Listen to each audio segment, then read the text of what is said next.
Assalamu Walaikum. Hello friends, how are you? Welcome back to my new video.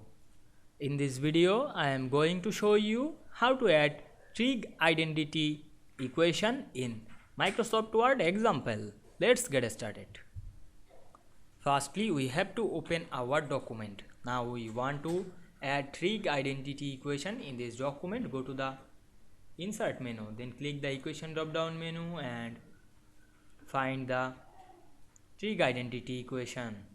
Here the trig identity, we click it to insert. Now we can see we added the trig identity equation very easily. You can edit the equation. Click the equation box and edit text. Select the text and write another text.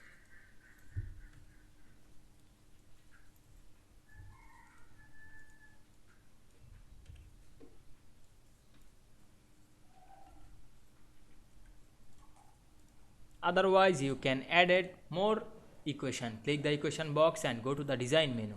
You can add it fraction or script or the radical, otherwise integral, brackets, functions, etc.